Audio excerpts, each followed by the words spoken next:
Il y a encore un troisième lit. Vous avez une branche qui sort toute seule là, des saules, morte, et juste derrière, vous avez une courte d'arbres en autre.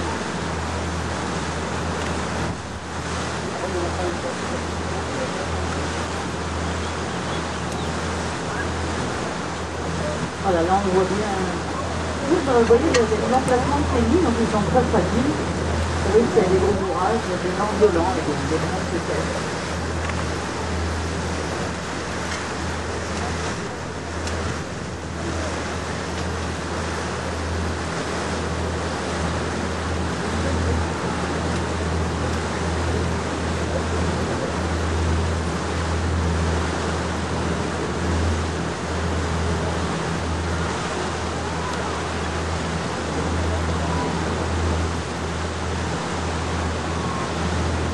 Alors on va arriver en vue des premières maisons du village de la Saône, qui vont apparaître juste à l'avant du bateau. Je dis juste un petit mot du bassin industriel du village, parce qu'il est assez étonnant. Au 18e et 19e siècle, ici, eh bien, on a beaucoup travaillé dans le moulinage. Le moulinage étant la fabrication du fil de soie à partir des cocons. C'est une belle aventure qui a duré ici de 1705, date à laquelle on a construit le bâtiment du voilier à l'avant du bateau avec une tour carrée.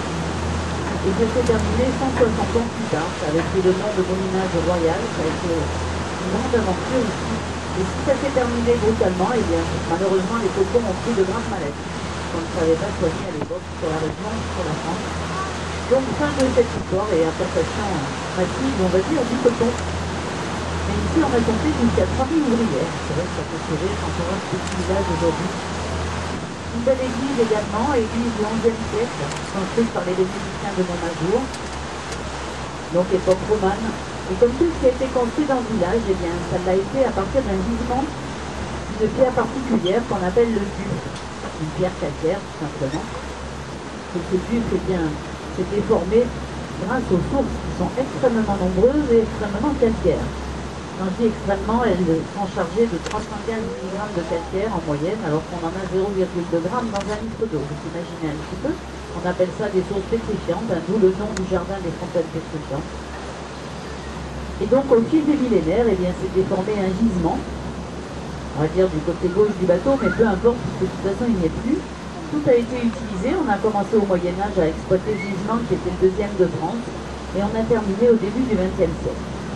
Alors on découpait en blocs, on emmenait ça par radeau sur la rivière, on remontait jusqu'à Grenoble, on descendait jusqu'à Romans, jusqu'à Valence, et même à Avignon, puisqu'il y a une partie du balai des Papes qui a été réalisée avec le gisement de tuf de la Saône. Alors on va aller voir un petit peu à quoi ressemble cette pierre qui est particulière.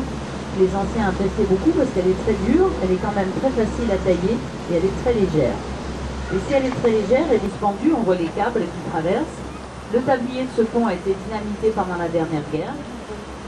Ce pont datait des années 1832, il nous reste les piles. On va passer à côté des piles qui ont été construites en tube. Comme ça, eh bien, vous pourrez voir un petit peu ce que je vous expliquais. Et cette couleur de pierre beige à ocre jaune.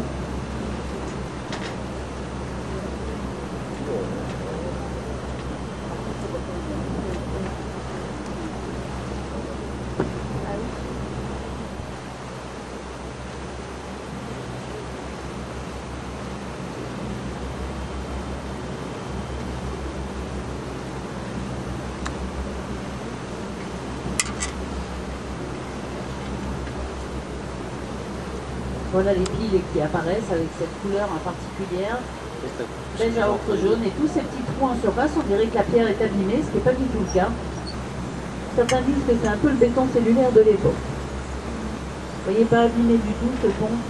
Vous remarquerez au passage qu'il était très étroit. Alors on passait là-dessus charrette par charrette évidemment, et on demandait un péage à l'époque. Et oui déjà, on n'a rien inventé avec nos autoroutes. Alors, comme il était à Saône, ce château est du Moyen-Âge. Il appartient aujourd'hui à un propriétaire privé qui en a fait la restauration, d'où cette belle toiture en tuiles vernissées, un peu comme les hospices de Beaune en Bourgogne. Très joli château qui se visite si ça vous intéresse, en juillet, août et septembre. Alors on avait des remparts et des tours évidemment autrefois dans le village. Il ne reste pas grand chose, une toute petite tour.